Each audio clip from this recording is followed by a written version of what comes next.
طالب علم خضر وسیم کودرے سے گزارش ہے کہ وہ آئیں اور اپنی تقریر پیش فرمائیں۔ السلام علیکم ورحمۃ اللہ وبرکاتہ۔ الحمد للہ رب العالمین والصلاة والسلام علی سید الانبیاء والمرسلین وعلی آلہ واصحابہ اجمعین، اما بعد فقد قال اللہ تبارک و تعالی فی القرآن المجید والفرقان الحمید فاعوذ باللہ من الشیطان الرجیم بسم اللہ الرحمن الرحیم ان الدین عند اللہ الاسلام۔ معزز و مکرم علماء کرام، دور دراز سے آئے ہوئے چھوٹے بڑے مہمانان عظام اور پردہ نشین خواتین اسلام، آج کے اس اجتماع میں جس موضوع کی وضاحت کرنے کی کوشش کر رہا ہوں وہ موضوع ہے اسلام کیا ہے۔ تمام قسم کی تعریفات اس وحدہ لا شریک خالق کائنات مالک ارض و سما کے لیے ہے، اور لاکھوں کروڑوں درود و سلام و اس ہستی مقدس جن کا نام اسم گرامی حضرت محمد صلی اللہ علیہ وسلم ہے، وہ ذات مقدسہ مبارکہ مطہرہ کہ رب العزت نے جنہیں رحمت کائنات بنا کر بھیجا اور جن کے ذریعہ اہل کائنات کی ہدایت اور رہنمائی کا بندوبست فرمایا۔ محمد رسول صلی اللہ علیہ وسلم اس کائنات کے آخری رسول، آخری پیغمبر اور آخری نبی بنا کر مبعوث کیے گئے۔ رب کائنات نے آپ کے ذریعہ اہل کائنات کی ہدایت اور رہنمائی کے لیے ایک مکمل ضابط حیات اور ایک مکمل نظام زندگی عطا کر کے بھیجا،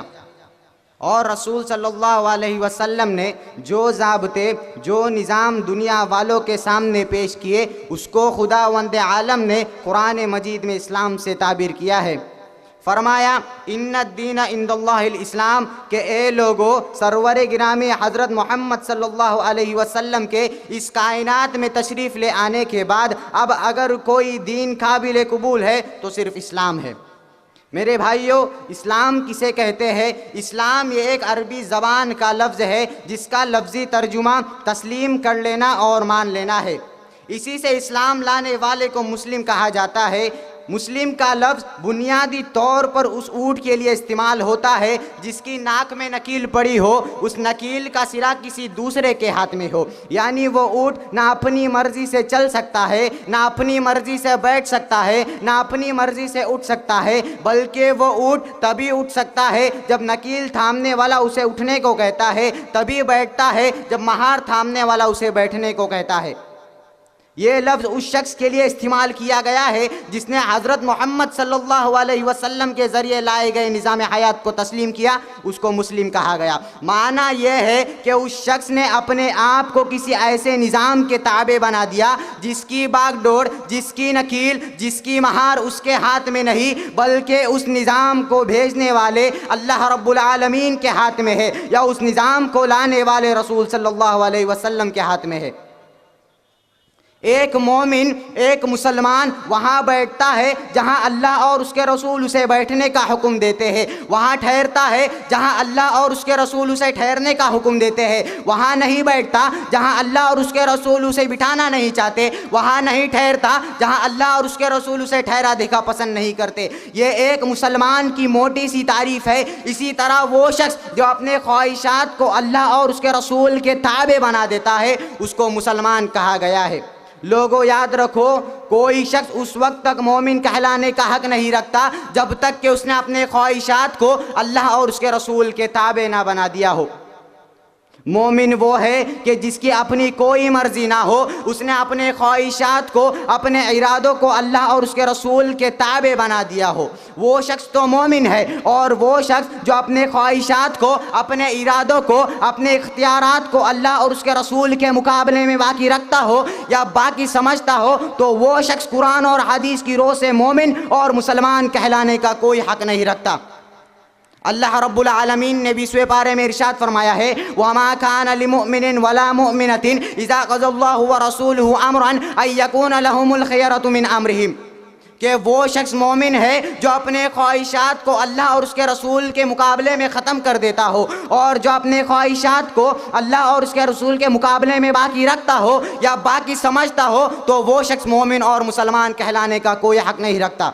قرآن پاک نے اور رسول صلی اللہ علیہ وسلم کی سنت مبارکہ بھی ہمیں یہی خبر دیتی ہے کہ وہ شخص مومن ہے جو اللہ اور اس کے رسول کے مقابلے میں اپنے اختیارات ختم کر چکا ہو. اس نے اپنے نفس پر، اپنے جان پر، اپنے جسم پر اللہ رب العالمین کے حکم کی بالادستی کو تسلیم کر لیا ہو. اس نے اپنے خواہشات کو رسول صلی اللہ علیہ وسلم کے حکم کے تابع بنا دیا ہو. روزہ ان اختیارات کو ختم کرنے، ان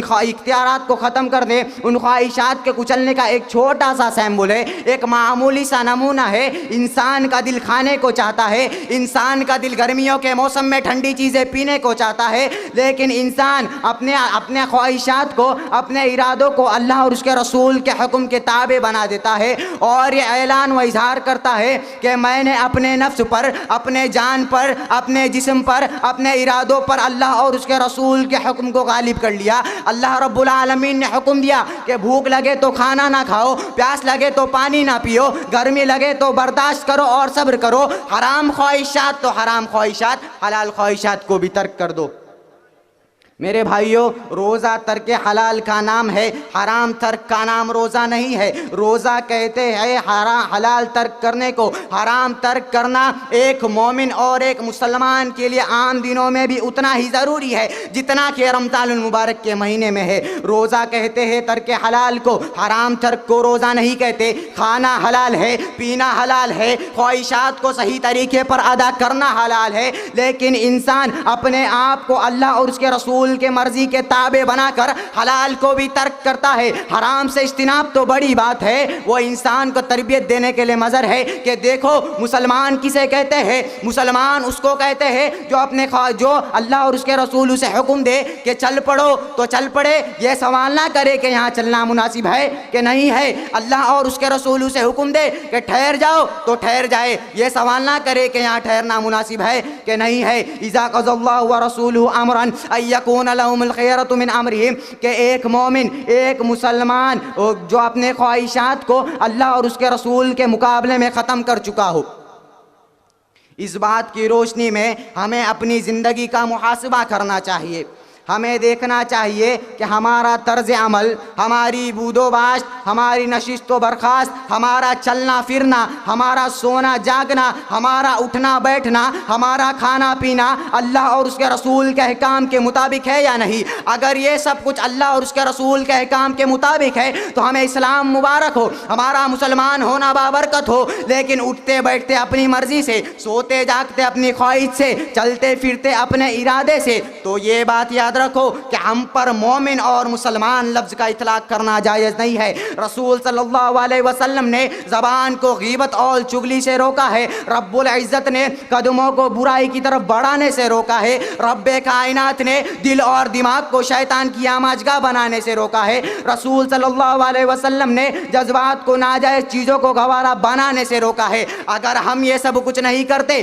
پھر بھی اپنے آپ کو مومن اور مسلمان کہلاتے ہیں تو یہ بات یاد رکھو ہمارا حال ان لوگوں کے مختلف نہیں ہے جن کے بارے میں اللہ رب العالمین نے قرآن مجید میں ارشاد فرمایا یخادعون اللہ والذین آمنوا وما یخدعون الا انفسهم وما یشعرون، کہ رب کو دھوکہ دیتے ہیں، مومنوں کو دھوکہ دیتے ہیں. نہ رب کو دھوکہ ہے نہ مومنوں کو دھوکہ، بلکہ انہوں نے دھوکے میں مبتلا کر رکھا ہے تو خود اپنے نفسوں کو مبتلا کر رکھا ہے. لوگوں یاد رکھو اسلام ایک مکمل ضابط حیات ہے. میرے وہ بھائی، میرے وہ دوست، میری وہ مائیں جو یہ سمجھتی ہے کہ اسلام صرف رمضان المبارک کے روزے رکھ لینے کا نام ہے،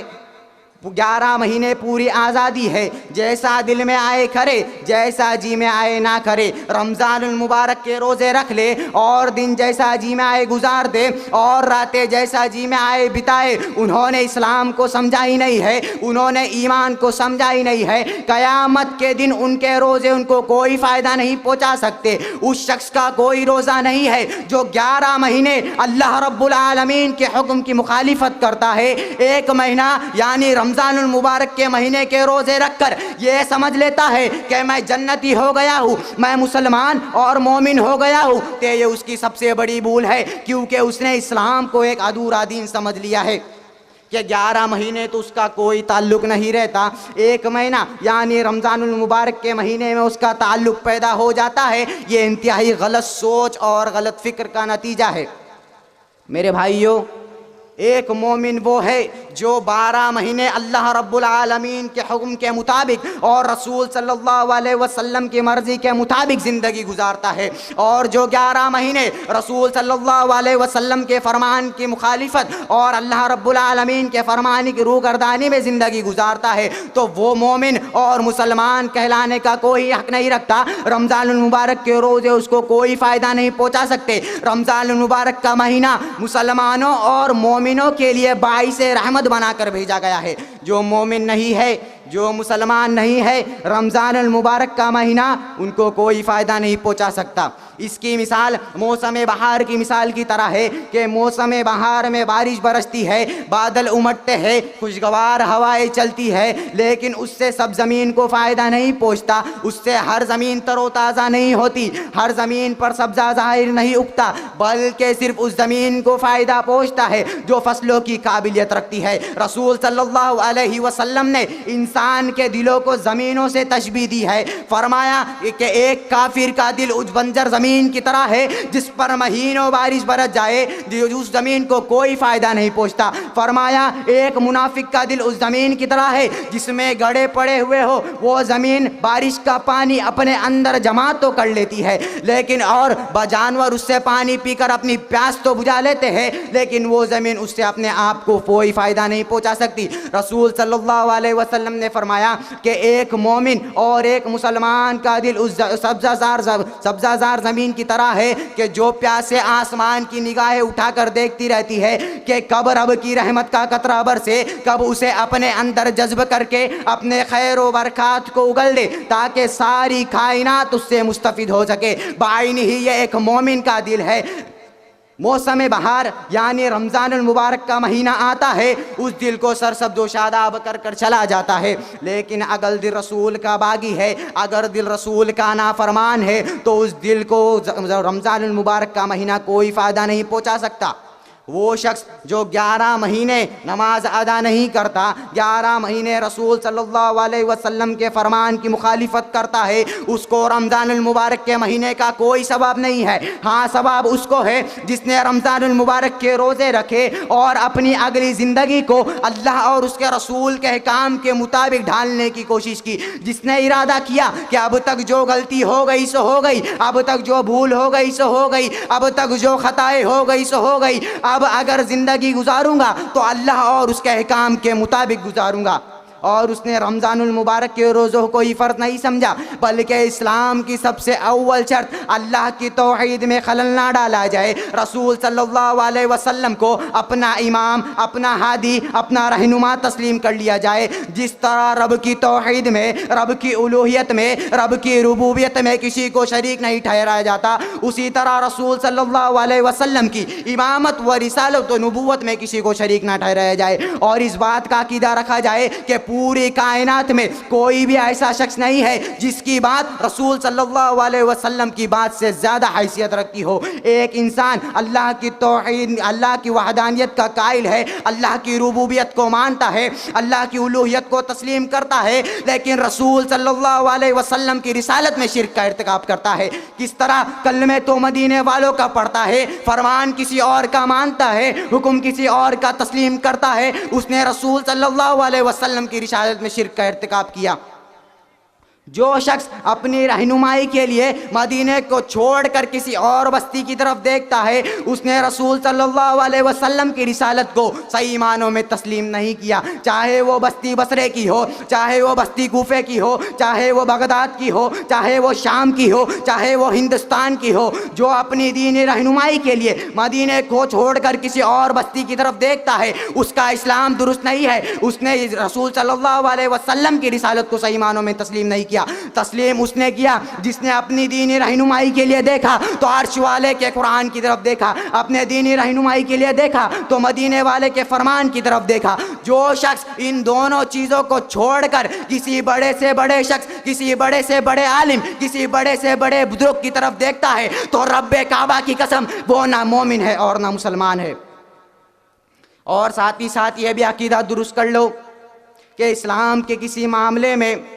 رسول صلی اللہ علیہ وسلم کی بات کے علاوہ کسی اور بات کی طرف توجہ دینا رسول صلی اللہ علیہ وسلم کی رسالت کا انکار کرنا ہے۔ اسی طرح اسلامی نظام کو چھوڑ کر کسی اور ان کو ماننا، کسی اور نظام کو تسلیم کرنا اللہ کی توہین کے مترادف ہے۔ رسول صلی اللہ علیہ وسلم کو رب العزت نے اسلامی نظام عطا کر کے بھیجا اور اس نظام کو کہا الیوم اکملت لکم دینکم واتممت علیکم نعمتی ورضیت لکم الاسلام دینا، کہ میں نے تمہارے لیے دین اسلام کو قیامت تک کے لیے پسند کر لیا ہے۔